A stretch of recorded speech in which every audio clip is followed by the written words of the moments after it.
Hi everyone, it's Mrs. I. I'm here to talk to you about the peripheral vascular assessment.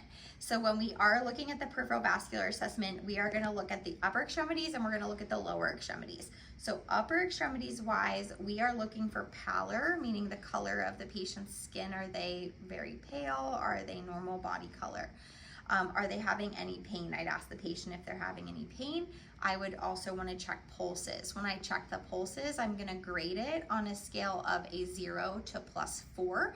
0 would be non-existent, +4 would be very bounding, as if you just ran down the street and ran back and your heart is beating very, very fast and very hard. So when I look at my pulses for my upper extremity assessment, I'm going to palpate the temporal pulses bilaterally. I'm going to palpate the brachial pulses bilaterally. So temporal would be on the sides of the forehead.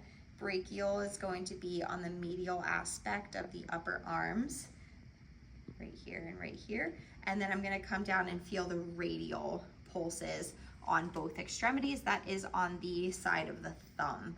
So when I feel my pulse here and here, my favorite way to feel a pulse, if you have trouble finding your pulse, is wrapping your fingers around your wrist, and your first two fingers will fall right on your radial pulse, just as a little bit of a trick. So you're going to assess those on a 0 to +4 scale. You're also going to check your capillary refill. So capillary refill, I'm just pushing down on the fingernail and letting up, and I'm going to count the seconds till I see the color return. That is assessing perfusion of the most distal aspect of the upper extremity by checking capillary refill. All right, next we're going to talk about the inspection and palpation of the peripheral vascular system of the lower extremities. So basically you're just copying and pasting what you just did with the upper extremities. You're going to be looking for pallor, color, asking the patient if they have any pain on either lower extremity.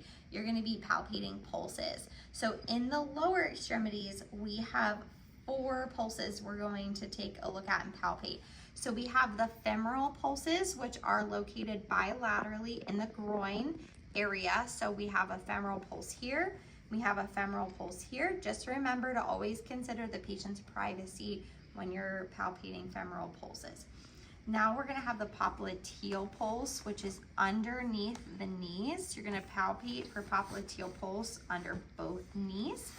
And then you're going to come down to the feet, and you're going to have 2 pulses in the feet. You have a posterior tibial pulse, which is along the, kind of like right along the ridge of the ankle, which I'll show you on my foot here in a moment.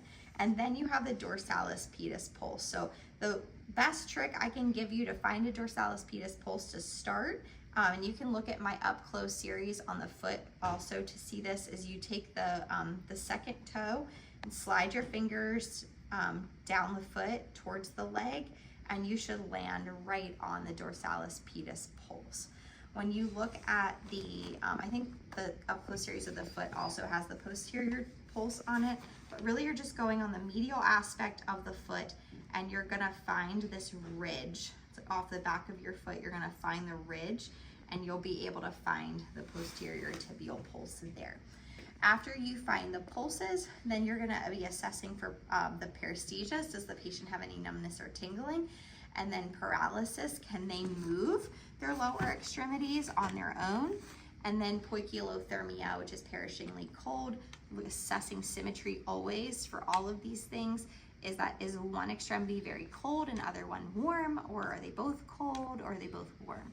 And then we're looking at the capillary refill of the toes. Again, looking at the great toe or the big toe, pushing down on the finger, the toenail bed and letting up, watching the color return and counting the number of seconds. We want it to be less than 2 seconds for that, and that's showing perfusion to the most distal part of the lower extremity. Lastly, we're looking at pre-tibial edema, which would be edema on the top of the tibia here and here. And you want to grade edema based on how far you can push your finger down, and how, if you push it down, does the skin bounce back right away, or does it leave a fingerprint? And edema is based on a 0 to +4 scale as well for edema. It's all based on the millimeters of indentation that's being caused by your fingers pressing down. After you've assessed with edema, so cover your patient back up and do your last 5 and you are all done.